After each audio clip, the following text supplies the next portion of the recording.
Voilà. Donc, bonjour à tous, bienvenue à cette projet Illusion. Lisa. Bonjour. Hier, premièrement parce qu'on n'est pas dans les locaux de l'UNIF, mais dans les locaux du PLC, et donc nous en profitons pour remercier les collègues de l'UPHC de nous avoir pris.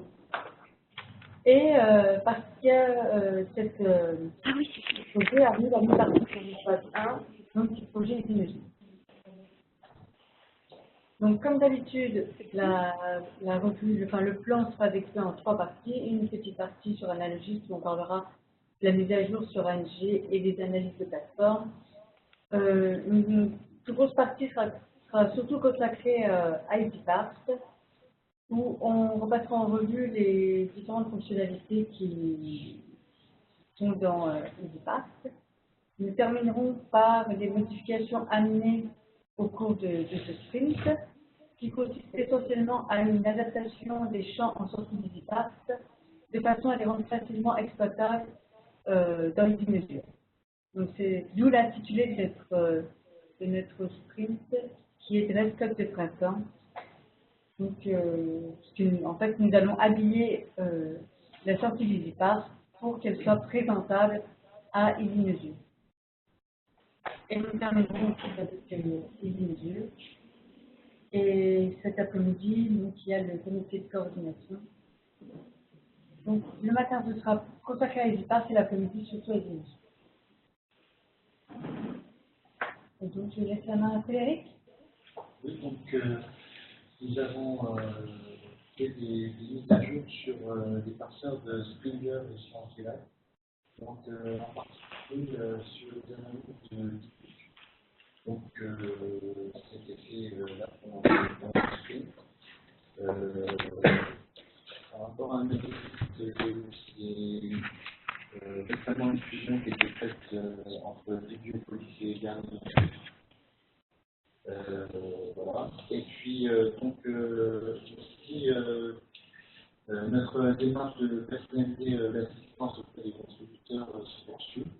Donc, l'assistance un peu plus personnalisée. Et notamment, donc là, nous sommes en contact avec Lille et puis Sainte-Barbe. Et prochainement, la semaine prochaine, avec Sciences Po. Voilà, pour faire donc le point sur les analyses en cours, incomplètes, les migrations, et puis aussi entretenir un lien plus convivial d'entraide et de discussion. Et puis la troisième chose, c'est la mise à jour du Scrapper 3E, avec l'ajout de PKB qui a été développé par Thomas. C'est ça peut-être qu'il a fait. Donc, ça, c'est des points importants de ce qui s'est passé pendant le sprint. Est-ce que je peux peut-être juste mentionner Strasbourg?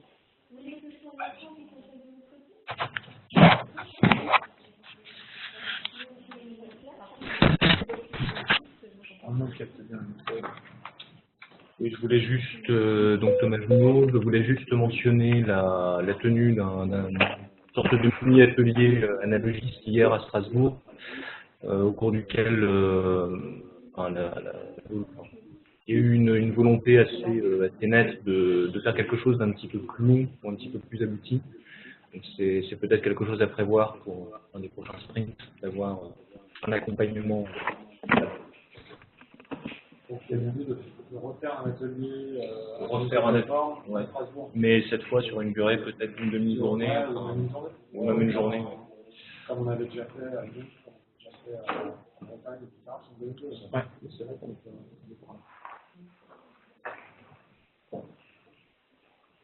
Donc par rapport aux techniques des plateformes, il n'y a pas eu d'évolution par rapport au précédent sprint. On a 314 plateformes recensées. 144 qui sont entre les 400 et 10, à partir du moment de partir activée jusqu'à la validation. Voilà, donc on a toujours la colonne de la table.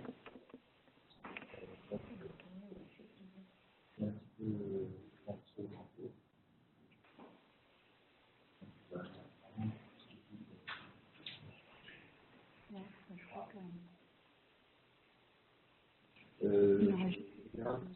y a une grande installation qui a été faite de DigiParts.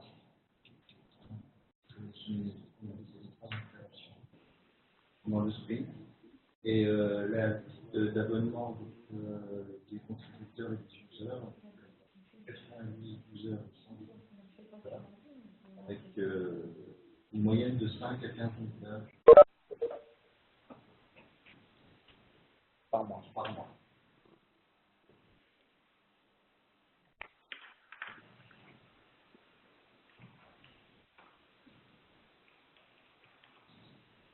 Je sais la parole. Merci. Donc, moi, dont je vais vous parler aujourd'hui à propos de DigiParts, c'est bon, le sprint est un peu particulier, il était assez court. On est revenu à un travail sur DigiParts. On avait arrêté les développements depuis donc, décembre. Donc là, on s'est remis sur DigiParts. Il y avait des points en suspens, en particulier. Donc, je vais vous parler de la documentation, une nouvelle version de la documentation. Et puis je vais reprendre en fait les principes, enfin, les fonctionnalités qu'on considère quand même comme assez importantes, sur lesquelles il est bon de revenir.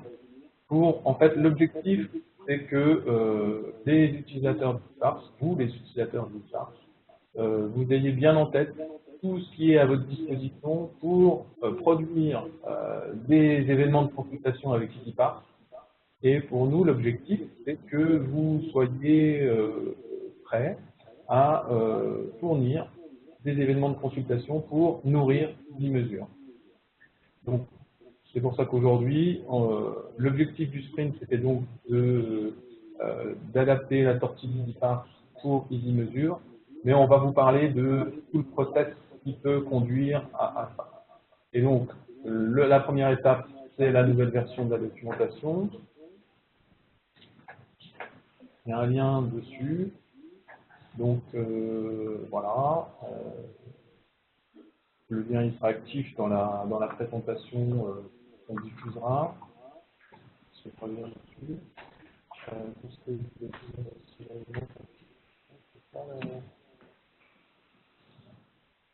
Donc la nouvelle version de la documentation, elle est faite avec un outil qui s'appelle ReadTheDoc. Les changements, c'est que la documentation n'est plus embarquée. On avait une documentation qui était embarquée dans l'instance locale. Maintenant, cette documentation est accessible en ligne et potentiellement, il y a un moteur de recherche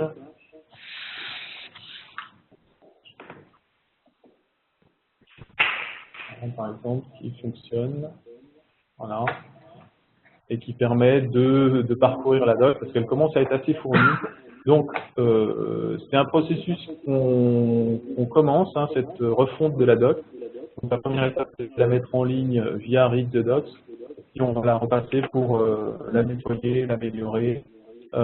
N'hésitez pas à nous faire des retours aussi, si vous avez des soucis pour trouver des choses, si il y a des choses qui vous paraissent pas claires, faites-nous des retours. L'avantage de cette doc centralisée, c'est que les changements, on va y faire, parce qu'on peut plus rapidement cliquer partout. Voilà. C'est des années qui sont un peu en marche.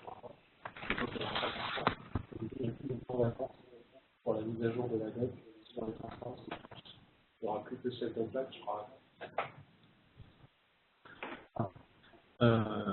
Donc, première étape, c'est la documentation.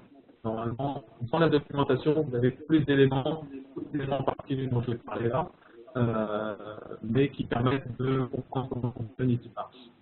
Ensuite, la première fonctionnalité importante DigiParts a montré, c'est la possibilité de mise à jour installation. Donc là, j'ai préparé un petit enregistrement. Je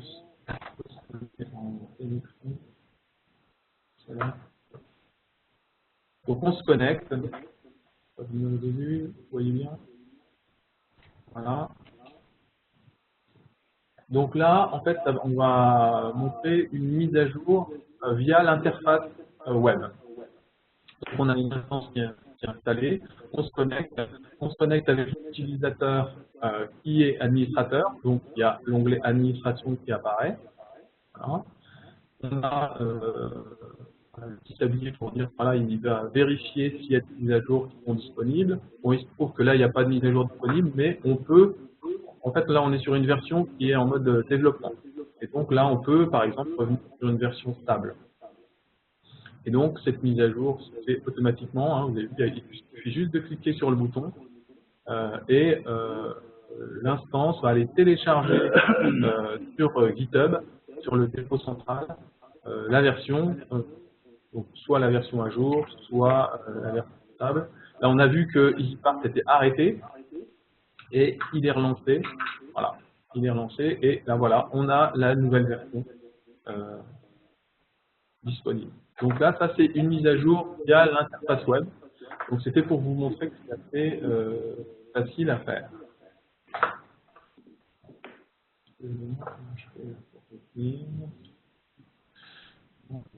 Là, je reviens là. Cette mise à jour peut aussi se faire par ligne de commande. Donc là, c'est dans le cas où on est plutôt dans une optique d'automatisation, donc on veut bénéficier des mises à jour automatiquement à partir du moment où elles sont livrées. Donc là, on se trouve en mode commande, on charge l'environnement, on vérifie que l'instance tourne avec un make status, on l'arrête, et puis on peut faire une mise à jour donc en faisant un make update, la commande qui permet de faire la mise à jour. Et donc il y a le même processus qui se passe, hein, sauf que là on voit le détail des commandes, le téléchargement sur GitHub. Il y a un téléchargement de la version, il y a certains modules qui ont potentiellement besoin d'être recompilés, donc cela se fait automatiquement. Il y a des messages qui s'affichent au cours de cette installation ou de cette mise à jour. De temps en temps, il y a des warnings, des messages d'erreur. Il ne faut pas s'alarmer.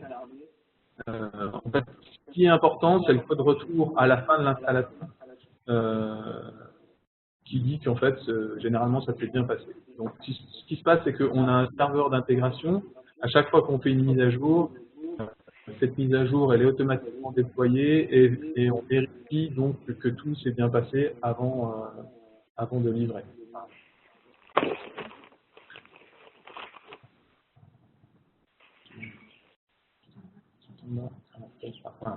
Donc là, on voit en ligne de commande, tout s'est bien passé, on a checké que les ports étaient disponibles, et puis on fait un mail start, et puis on est reparti. Donc là, et c'est pour vous dire que la mise à jour peut se faire soit via l'interface, soit de façon automatique, et donc ça peut être programmé. C'est qu'à l'Université de Lorraine, il y a une commande qui vérifie toutes les semaines s'il y a une mise à jour à faire. Donc, s'il n'y en a pas, elle ne se fait pas. S'il y a une mise à jour à faire, elle se fait. Donc, il n'y a même pas besoin de contrôler.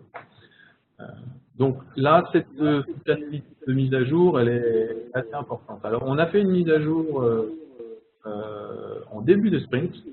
On a commencé à travailler sur EasyPart. On a fait une mise à jour, on a sorti la version 2.8.0. Chez nous, tout marchait bien. Et on a signalé que sur des instances from scratch, qu'on installe à partir de rien, il y avait un truc. Donc on a tout de suite regardé et on a sorti une version 2.8.1 qui a résolu le problème. Mais c'est pour vous signaler que si vous avez un souci au moment de la mise à jour de votre instance, il ne faut pas hésiter à le signaler, parce que tout le monde n'a pas forcément exactement la même configuration machine. Et il se peut qu'il y ait des petits détails qui soient bloquants. Et donc, on réagit généralement assez vite. Donc, par exemple, en particulier, on a eu le cas aussi là, dernièrement sur des instances qui étaient installées en mode route, ce qu'on n'avait pas forcément prévu. Et il y a certains modules une option supplémentaire pour s'installer en mode route, pour ajouter une option. Donc, on a réagi et normalement, maintenant, tout le monde, quel que soit l'installation, si c'est route ou pas route, ça se passe bien. Ce sera dispo à partir de la communauté. Oui, c'est ça. Ce changement pour l'installation modée n'est pas encore impliqué à la... Tout à fait, ouais. On va sortir une version, on en sortira régulièrement de toute façon. Autre fonctionnalité importante, quand on a installé un Mixbar, s'il est à jour, on veut faire l'injection de ces logs. Il faut que le format de log soit reconnu. Donc, il y a des fonctionnalités bien pratiques en Mixbar qui permettent de reconnaître le format de log. Je vais passer l'écran, voilà. On se connecte sur la page de traitement, on choisit l'onglet concevoir mon format de log. Ça va un peu vite pour moi. Okay. Et bien, on se connecte, hein, comme d'habitude. On choisit l'onglet concevoir mon format de log. Là, c'est avec ça qu'on va travailler. On copie-colle des lignes qu'on peut reconnaître. Là, on voit qu'elles ne sont pas reconnues. Éventuellement, on set de la doc. Alors là, c'est l'ancienne version de la doc et le lien se fera sur la nouvelle. Au moment où j'ai fait l'enregistrement, c'était encore l'ancienne version. Donc, il y a une syntaxe particulière, hein, d'expression régulière pour reconnaître les lignes de log. Donc là, par exemple, on va vouloir reconnaître la date. Voilà, donc on met pourcenté. Et on voit au fur et à mesure que ce qui est reconnu, ça finit vert. Et puis, on a une première... en fait, la version de l'EC qui est reconnue, du premier EC qui est reconnu. Donc là, on a une expression, on a mis pourcenté, pourcent U minuscule pour l'utilisateur et pourcent U majuscule pour l'URL. On lance traiter les lignes et on obtient un résultat. On peut vérifier, donc on peut télécharger le résultat, on peut l'ouvrir avec LibreOffice, hein, c'est du CSV. On vérifie que le séparateur dans LibreOffice, c'est bien le point virgule, et on voit qu'on a récupéré notre C avec ces caractéristiques. Voilà.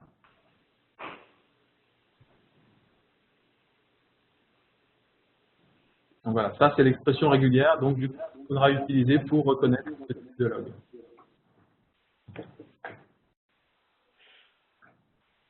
Et oui, donc je rappelle que malgré le fait qu'on a un outil de reconnaissance très facile à manipuler, on reste disponible pour aider les collègues qu'on aurait besoin à passer cette étape qui est facile une fois qu'on sait ce qu'on fait, mais qui n'est pas forcément évidente. Bon, notre porte reste toujours ouverte.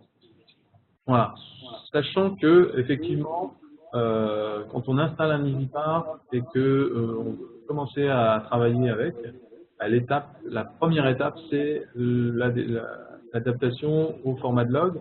Alors, ce qui peut arriver, c'est que on a customisé en fait le format de log de EasyProxy, par exemple.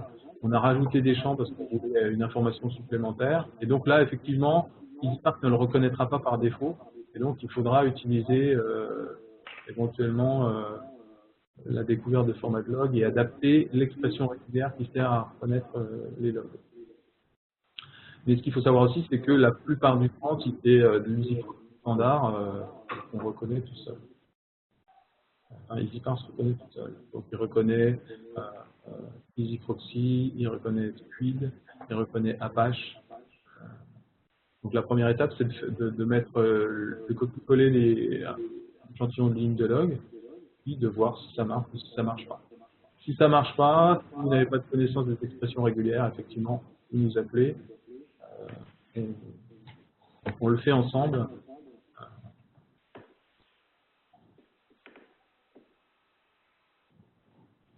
Autre fonctionnalité importante, là on a un EasyPart, il fonctionne, il est à jour, on sait reconnaître le format de log, on a éventuellement donc lancé un traitement, on voit qu'on a des résultats, mais on va pouvoir avoir ça régulièrement, donc on va vouloir automatiser les traitements. Pour automatiser les traitements, il faut le faire, c'est mieux de le faire en ligne de commande. Pour le faire en ligne de commande, on a la possibilité d'utiliser ce qu'on appelle l'assistance pour écrire des commandes curl. Donc, toujours pareil, on s'aide avec de l'interface. On va faire comme si on allait traiter des fichiers, hein, on est à l'interface, on choisit un ou des hein, et puis on va éventuellement paramétrer le traitement. On voit que là on a choisi le cryptage du host et du login. On choisit par exemple là quelque chose sans le double clic, le traitement du double clic. Et puis au lieu de lancer cette fichier, on va choisir la petite pause à côté, qui va nous donner en fait la commande curl. Ça passe un peu vite. Hein. Voilà. Ici, là, on a en fait la commande curl, donc qui est la commande qu'on peut utiliser en ligne de commande pour envoyer un traitement vers Xparse, et donc qui va reprendre tous les critères qu'on aura choisis via l'interface. Donc là en particulier, bon, c'est pas très lisible, hein, mais je vous dis, en fait, c'est le prédéfini qu'on a sélectionné, et puis les 4 des fichiers qu'on a demandé dans le traitement.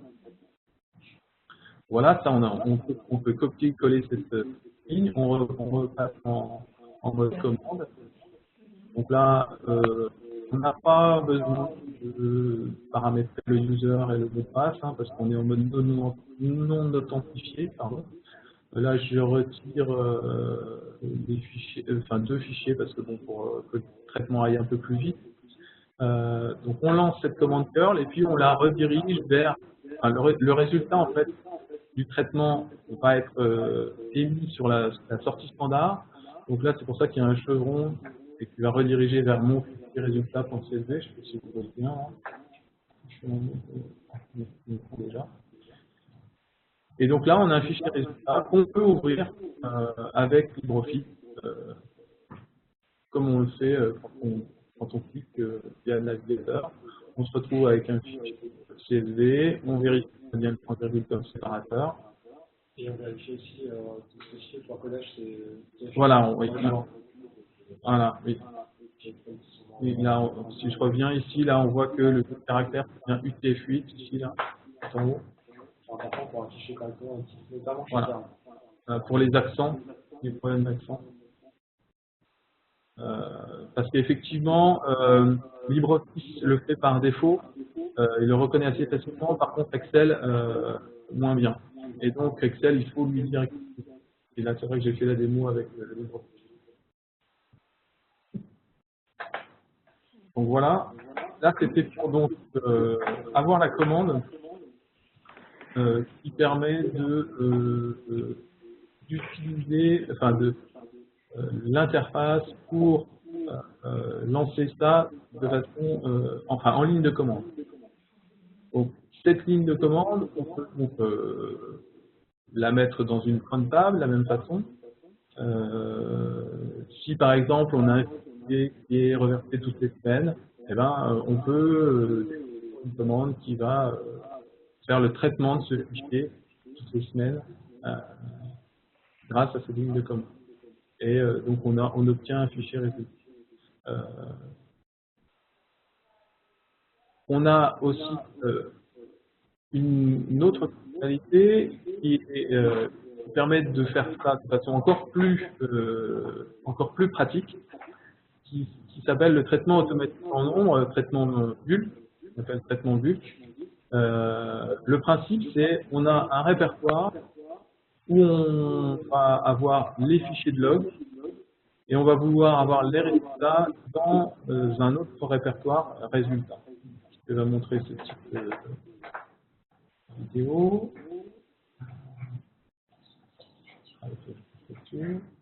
Ah, voilà. Donc là, on se retrouve avec des données qui sont par exemple dans un répertoire qui s'appelle réservoir log et on a un répertoire qui va recevoir les résultats qui s'appelle réservoir résultats. On change l'environnement. On lance une commande qui s'appelle bulkmaker. Donc si on la lance sans paramètres, elle va nous donner l'aide. Cette commande, elle demande en paramètres le répertoire qui va contenir les fichiers de log et le répertoire qui va contenir les résultats. Donc là, j'ai mis proxy pour éviter de prendre le proxy par rapport à l'environnement que j'utilise pour faire la démo. on voit que donc là, si on est sur le répertoire résultats, progressivement, là au fur et à mesure du traitement, vont apparaître les fichiers résultats et à chaque fichier résultat, à chaque fichier de log qu'on aura traité, il y aura un contenu en HTML, un rapport qui va nous dire la date, etc., ce qu'on peut trouver à l'issue d'un traitement. De la même façon, on peut ouvrir le fichier résultat avec LibreOffice, séparateur, UTF-8, etc. Voilà, donc on a les résultats, on voit le login du titre, et ceci, c'est élément de computation classique. Voilà, donc on voit que le traitement progresse, il y a de plus en plus de fichiers résultats dans le répertoire. Hein, donc là, ça travaille. Donc voilà, c'est relativement pratique. Donc on part d'un répertoire qui contient les données et on se retrouve avec un répertoire qui contient les résultats. Potentiellement, ça permet de donner accès via un montage Samba ou quelque chose aux utilisateurs qui voudront voir les résultats, mais qui ne sont pas forcément intéressés par les fichiers de log. Et même au niveau des services informatiques, généralement, ils sont assez réticents pour donner accès aux fichiers de log aux utilisateurs. Donc ça permet de se mettre dans une configuration où on donne accès aux utilisateurs, les traitements se déroulent de façon automatique, et on donne accès aux utilisateurs uniquement aux fichiers résultats avec les comptes rendus.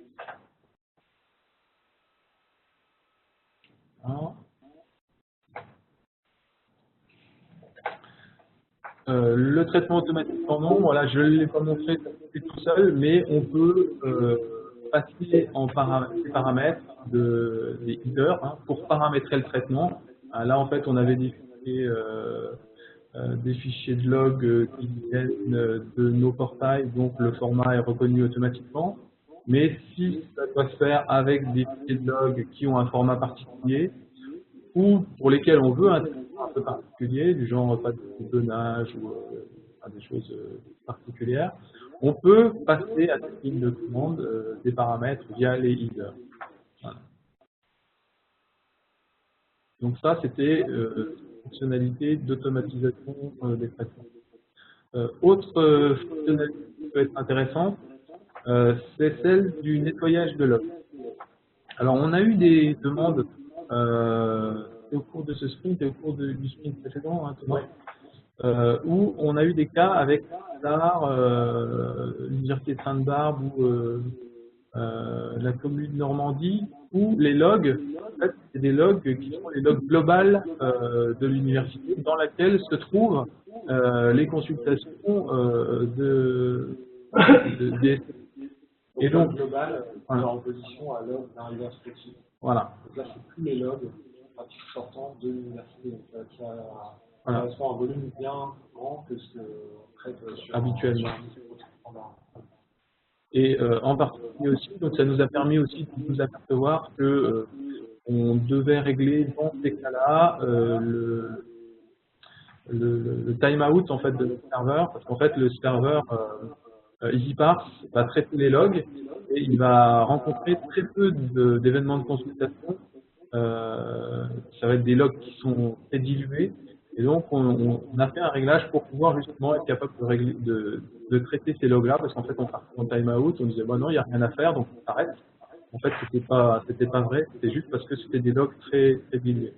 Donc maintenant, on a paramétré EasyParse pour qu'il sache traiter ce type de log sans surprise. Alors, ce qui se passe, c'est que généralement, quand on est on utilise EasyParse, on veut déjà savoir quelles sont les plateformes qui sont reconnues, potentiellement on a des plateformes particulières, donc on va faire des analyses, donc il va y avoir un nouveau parseur. Donc pendant la période d'initiation de l'usage du parse, on va devoir refaire les traitements plusieurs fois, parce qu'il y aura de nouveaux parseurs, donc il y aura potentiellement plus d'événements de consultation.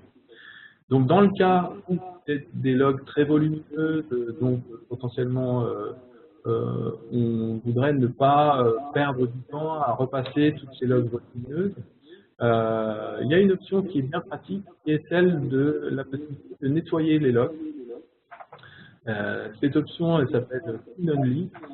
Ça permet en fait de lancer EasyParse et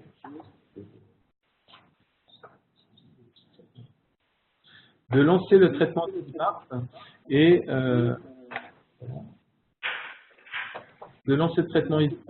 et de n'obtenir que les logs, les lignes de logs significatives qui seront utilisées par EasyParse. Donc là, en fait, j'ai fait une petite illustration de ça. On utilise un fichier de log normal, on va compter le nombre de logs, le nombre de lignes de log dans ce fichier. Donc on voit qu'il y en a 37 000 là. On va lancer un traitement sur ce fichier, on voit que ça donne lieu à 3142 événements de consultation. Et puis on va lancer en fait, l'option Clean Only sur le fichier de log. Alors en fait, EasyParse va fournir un autre fichier de log qui va juste être épuré.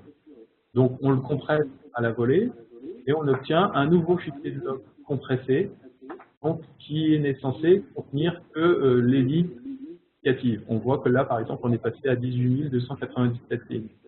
Pour vérifier, on va passer EasyParse sur ce fichier de log épuré et on va vérifier qu'on obtient bien le même nombre d'événements de consultation. Voilà. Et c'est le cas. Donc on voit que on a la même chose avec les deux fichiers. Par contre, si on regarde, on voit qu'on a un fichier de log épuré qui est à peu près la moitié du volume du fichier de départ. Et là, c'est dans un cas avec nos logs, enfin nos logs EasyProxy, donc c'est même pas un fichier de Sainte-Barbe ou de Star. Donc, une fonctionnalité intéressante pour ce cas de figure. Voilà. Voilà. J'espère que j'ai pas été trop vite. Ça va donc ça, c'était les principales fonctionnalités qui peuvent être pratiques. Il y en a encore d'autres qui sont plus anecdotiques, qui peuvent aussi être pas mal. Donc là, cet exemple-là, que je cherchais tout à l'heure, c'est pour illustrer en fait deux choses, le fait que dans la doc, il y a des choses à découvrir. Donc là, par exemple, on peut rechercher dans la doc. On peut trouver des choses, par exemple, sur la géolocalisation. Et, par exemple, dans la géolocalisation, on a un petit qui nous permet de booster la géolocalisation qui est réalisée par EasyParse. Donc, il y a des petits modules à installer assez facilement. On fait copier-coller dans la doc, on fait un npm install. Ça nous installe des modules qui vont nous permettre de visualiser, en fait, dans un navigateur, une géolocalisation sur un côté de ce. On fait copier-coller, on lance, voilà, et puis ça lance automatiquement un navigateur avec voilà, une visualisation sur les éléments de consultation géolocalisés. C'est sympathique, c'est un peu anecdotique, mais c'est pour montrer à la fois l'usage de la doc et le fait que on peut afficher des choses voilà, sympathiques comme ça. Alors cet exemple-là marche avec un petit fichier. Hein, sur ce site-là, GOIP, là, faut pas mettre beaucoup d'éléments de consultation. À mon avis, un petit PC, mais pas plus. C'est juste pour voilà, une durée. Bon, après, c'est par rapport au site que j'ai trouvé, mais il y a peut-être d'autres choses qui sont plus performantes. Voilà. Donc là, c'était pour montrer à la fois la doc et la géolocalisation. Autre chose dont je voudrais parler, c'est l'exclusion des noms de domaine. On a eu des questions sur ce que c'était que ce que pouvaient contenir les fichiers de rejet. Et les fichiers de rejet, en fait, ce qu'il faut savoir, c'est qu'ils ne jettent rien. En fait, c'est un espèce de filtre. Donc, il produit des événements de consultation. Et si on lui demande de conserver les rejets, en fait, il va faire un espèce de tri des lignes de log il va permettre d'exclure des lignes de log en fonction de justement des domaines qu'il va rencontrer.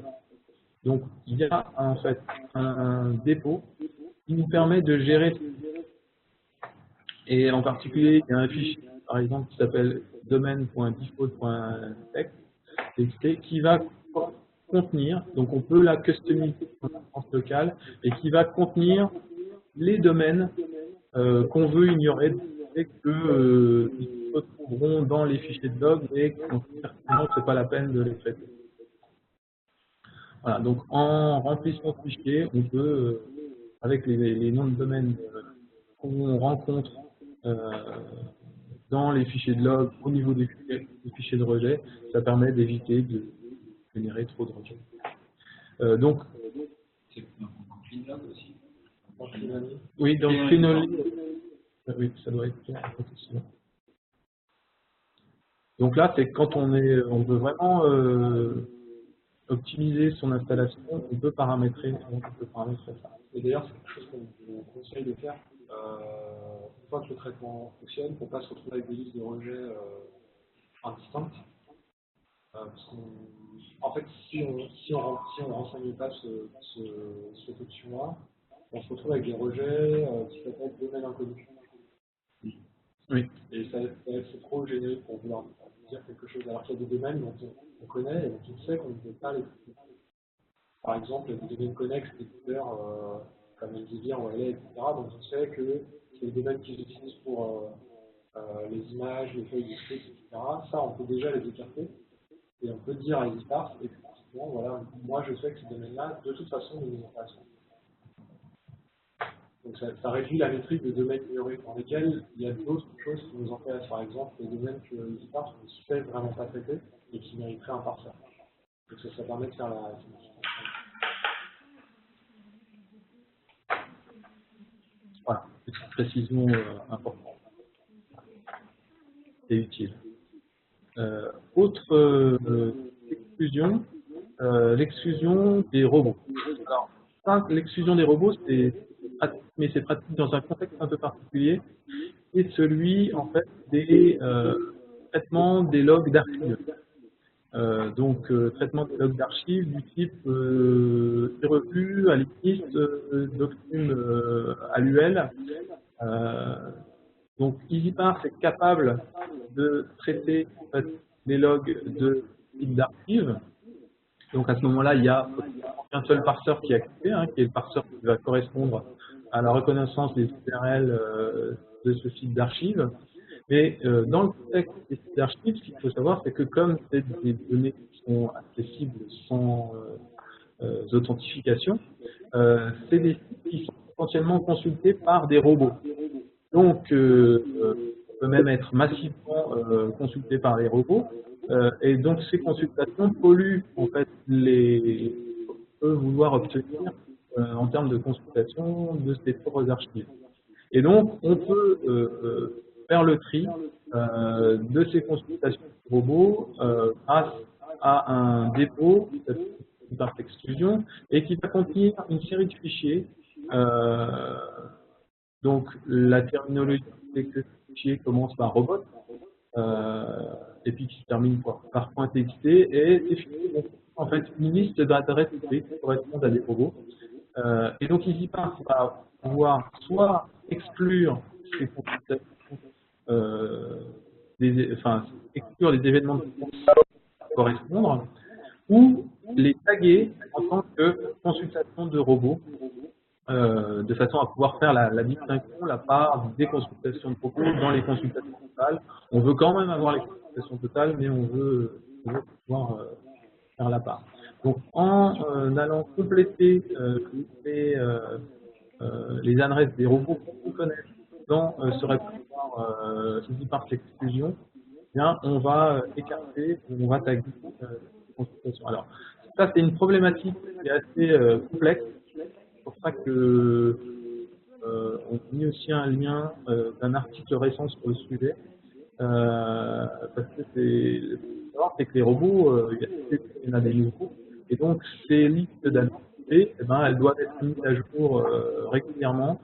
Alors, ce qu'il faut savoir, c'est que on a à disposition dans la distribution un scrapper destiné au robot. Alors, ce scrapper, en fait, va consulter des sites qui mettent en ligne des listes d'adresses IP et puis rapatrie les fichiers et met à jour les fichiers dans le répertoire, donc les conclusions. Mais ce n'est pas automatique. Il faut lancer ce scrapper manuellement. Bon, c'est une problématique particulière. Hein, on travaille encore dessus.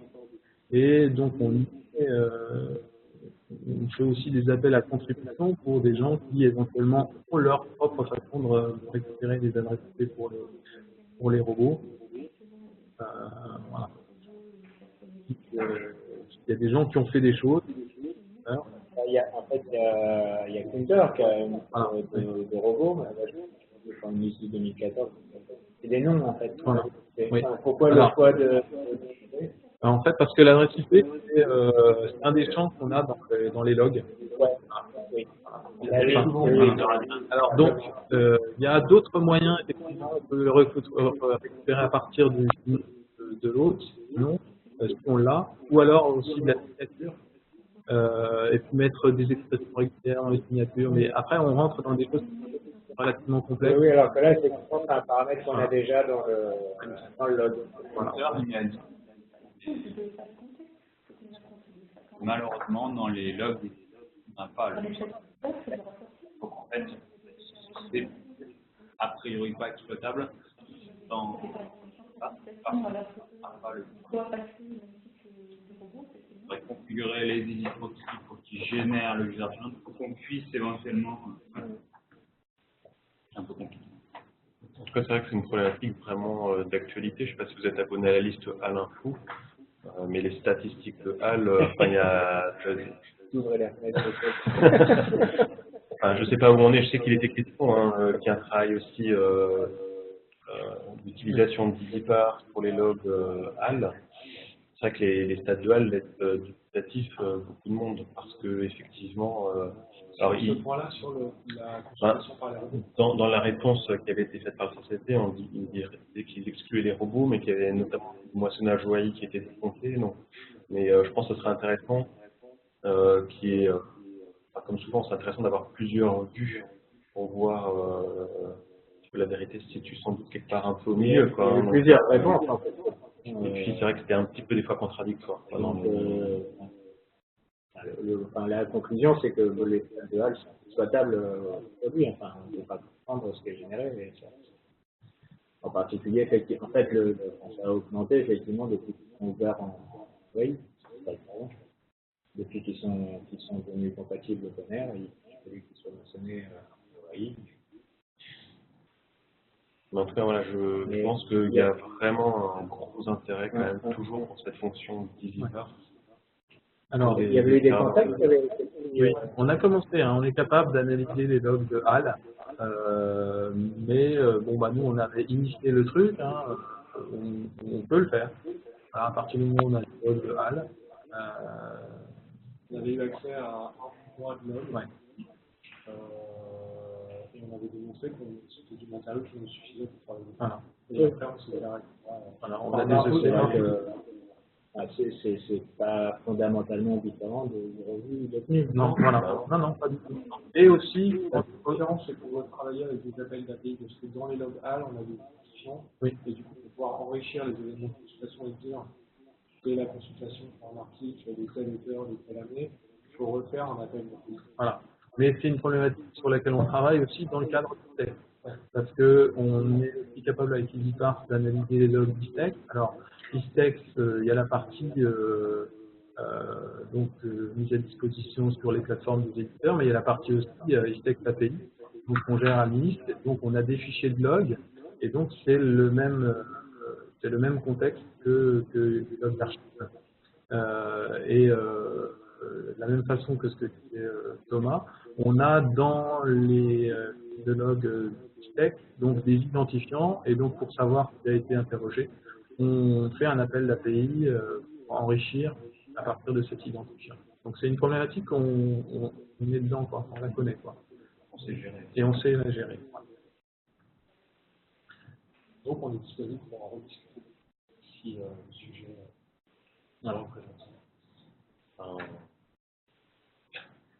Ouais, la question c'est Il y a plus quelqu'un sur un info, si tu le fais, ça serait bien de contacter l'équipe. Voilà. En tout cas, on voit hein, que. Alors, il se trouve que dans les BU, on a une enquête annuelle à renseigner. C'est un petit peu ça qu'il y a. Tous les collègues sont connectés sur le module Stade de Halle et on ouvert des grands yeux parce que ça dépasse des milliers. Enfin, il y a des millions et des millions de téléchargements. Ici, par exemple, à l'UPS. Et la collègue disait, ça jure trop avec les stats de l'année précédente. Voilà, voilà, donc en gros tout le monde est confronté à ça. C'est vrai qu'il y a eu des éléments de réponse apportés par le TCSD, je pense qu'ils sont intéressants. Mais très certainement que avoir une autre approche à travers l'exploitation de l'eau et le traitement de l'eau permettrait sans doute soit de conforter effectivement les stats HAL, soit de voir qu'il y a peut-être des exclusions de moteurs, de robots qui ne sont pas assez mises à jour, j'en sais rien. C'était avec Laurent Capelli, vous avez discuté. Oui, oui. Alors là, après, on est en train de Marmol sur un autre projet. Et c'est pareil, on attend qu'ils soient de nouveau un peu disponibles parce que je crois que c'est sûr. Enfin, oui. Jusqu'à janvier ou quoi, je crois. Bien sûr. Enfin, il y a aussi des questions de calendrier. Oui, de calendrier, de priorité, de c'est un constat. Hein. Il se rendent bien compte que leurs stats sont pas impeccables, mais je pense qu'effectivement, c'est parce qu'ils ont d'autres priorités. Ils n'ont pas attendu pour ça. On doit faire patience. Le principal qu'on avait eu avec les HAL, les logs de HAL, c'était leur volume en fait. Ça représente des volumes, des logs énormes. Après, voilà. Ça prend du temps de traitement aussi. Donc pour terminer aussi sur cette présentation et ce sujet sur EasyPark, puis pour faire le lien avec EasyMesure, donc on a passé en revue les principales fonctionnalités. Un des points pour lesquels on a spécifiquement travaillé pendant ce sprint, c'est donc d'adapter la sortie EasyPark pour en particulier agréger les champs. En fait, on a dans EasyParse un processus d'enrichissement des événements de consultation à partir des identifiants, en particulier quand on va interroger Crossref. Et donc, on va piocher, en fait, quand on enrichit des informations à différents endroits, on va les piocher dans les bases de connaissances, on va les piocher dans Crossref, éventuellement on utilise l'API et le désir. Et donc, ce qu'on a fait dans ce sprint, c'est d'agréger les champs, genre le titre de la revue, par exemple, eh bien, on ne la met que dans un seul champ titre de revue, parce qu'on se dit que dans une mesure, quand on va vouloir afficher le champ, il faut mieux qu'il n'y en ait qu'un seul. Et donc, on a aussi préparé EasyPark pour que quand vous allez utiliser EasyPark, dans l'objectif de produire des événements de consultation pour EasyMesure, eh ben, vous puissiez avoir un prédéfini pour EasyMesure. Ce prédéfini va dire quels sont les champs qu'on souhaite avoir en entrée d'EasyMesure et quels sont ceux qui peuvent être éliminés. Voilà, en particulier, qu'est-ce que j'ai mis là? Non, c'est pas ça. Donc je peux faire la démo peut-être sur une instance.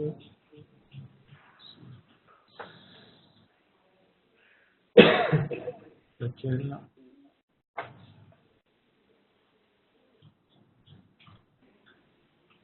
En fait, ici, quand on va dans les paramètres, ici, on peut choisir, voilà, un prédéfini, numérique, EasyPark. Donc là, en fait, on va supprimer certains champs, on va en rajouter d'autres, et on peut se servir de ce prédéfini pour traiter son propre format de log. Voilà, c'est juste indicatif, et c'est pour ici, en fait, la démarche. Potentiellement, ce prédéfini sera peut-être amené à évoluer.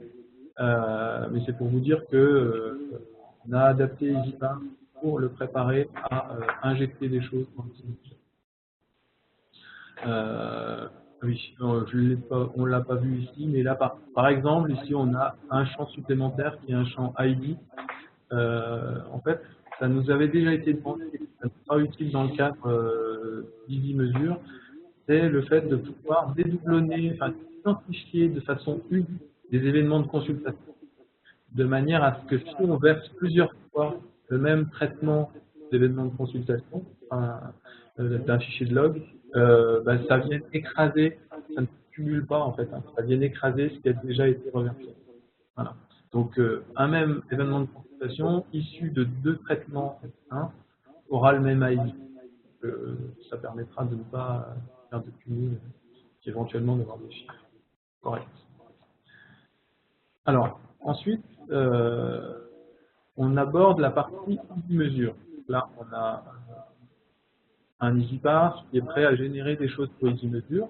Et au niveau easy mesure, donc, si vous avez généré des événements de consultation, que vous êtes prêt à nous les communiquer pour télécharger dans easy mesure, plusieurs possibilités s'offrent à vous.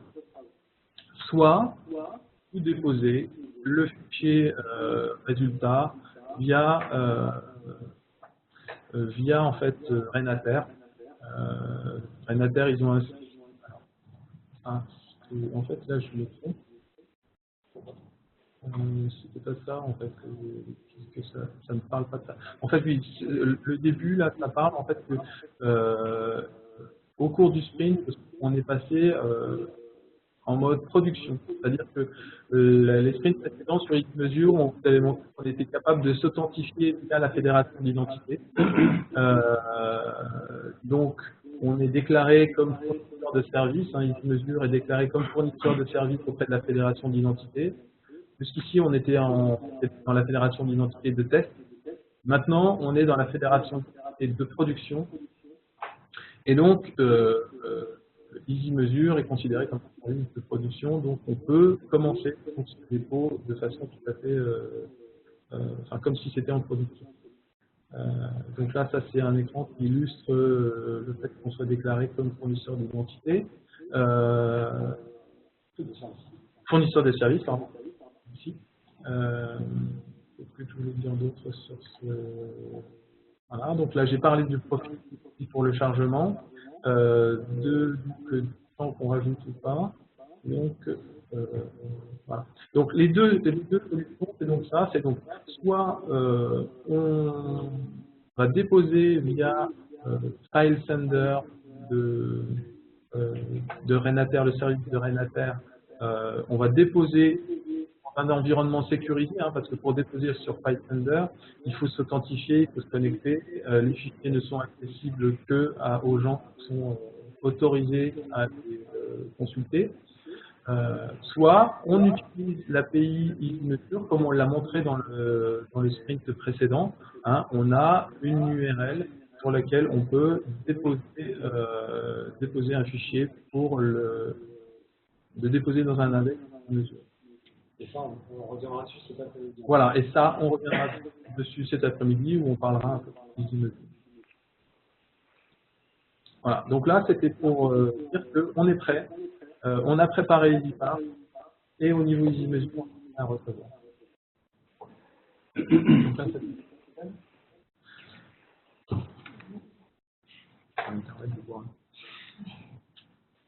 Eh bien là, vous avez la feuille de route du projet. Le prochain sprint sera le sprint numéro 5, sur les enrichissements. Mais là, on en parlera bien sûr de la planification. Et vous pouvez déjà noter, donc le prochain revue de projet sera le 21 juillet. Justement, on sait que il n'y aura pas tout le monde. Ah bon? Avant, après ou pendant les vacances.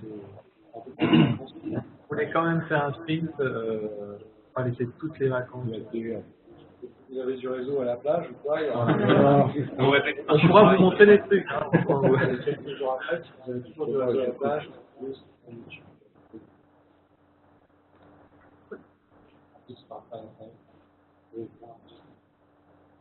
Et donc c'était aussi pour dire les petites démos que je vous ai montrées là, On les mettra aussi en ligne sur YouTube. Éventuellement, ça a été un peu.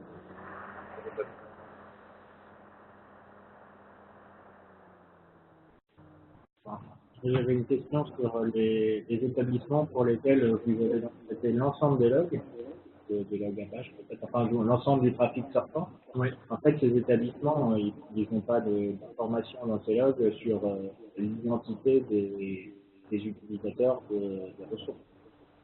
Parce que c'est vrai que l'intérêt d'analyser les logs, bon, bien entendu l'analyse des plateformes et toutes les infos qui vont avec, mais aussi le recrutement des informations traitées utilisées pour effectivement quelle communauté consulte cette ressource. Juste voilà pour savoir en fait par curiosité.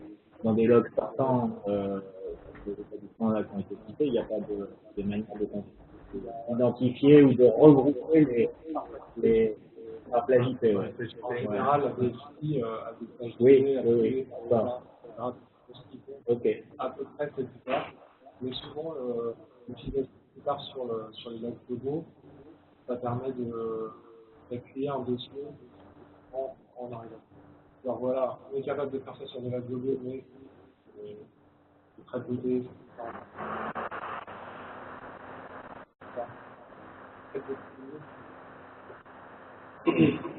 Oui, il traite énormément de données alors qu'il y en a une. Donc souvent, ça permet de faire avancer le dossier de ce type. Ok.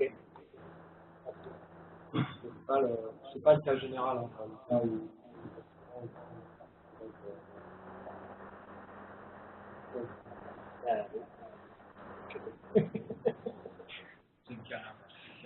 Non, c'est pas le cas. C'était un truc que je ne faisais pas. J'étais et même des établissements qui étaient de ça. Donc c'est faute de faire. Ouais, nous aussi, on était surpris parce qu'on ne s'attendait pas à ce que se fait. Mais comme effectivement, on avait la possibilité de le faire avec Squid, parce que Squid, c'est encore une comme ça. Ouais.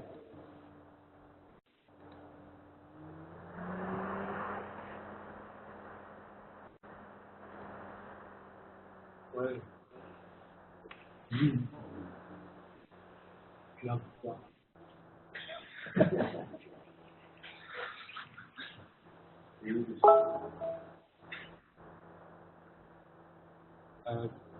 Vous avez des questions? Oui, c'est le moment de questions. Sinon, on reprend à 14h pour le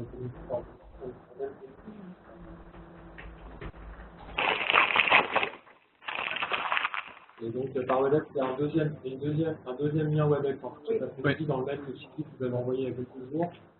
Je le rediffuserai sur Twitter tout à l'heure avant de commencer la réunion. Ouais. Donc là, vous nous entendez toujours à distance? Ah ouais, oui. Donc, ça s'est bien passé. Vous avez des questions éventuellement? Non, pas comme ça. En fait, on n'a pas. Enfin, on s'entendait pas bien après les échanges, on n'entend pas bien. En fait, c'est très faible. On a essayé de suivre. C'était assez technique, donc on relira en fait à tête composée les versions papier. Ok. Cet après-midi, c'est avec les mêmes numéros de connexion? Non, c'est pas les mêmes. D'accord. En fait, dans le message qui a été envoyé, il y a deux chapitres. Un chapitre pour la réunion du matin et un autre pour la réunion de l'après-midi. D'accord. Mais mais ça se passera de la même façon. Ok. Bon, ben alors merci et puis bon appétit et à tout à l'heure. À tout à l'heure, merci beaucoup. Au revoir.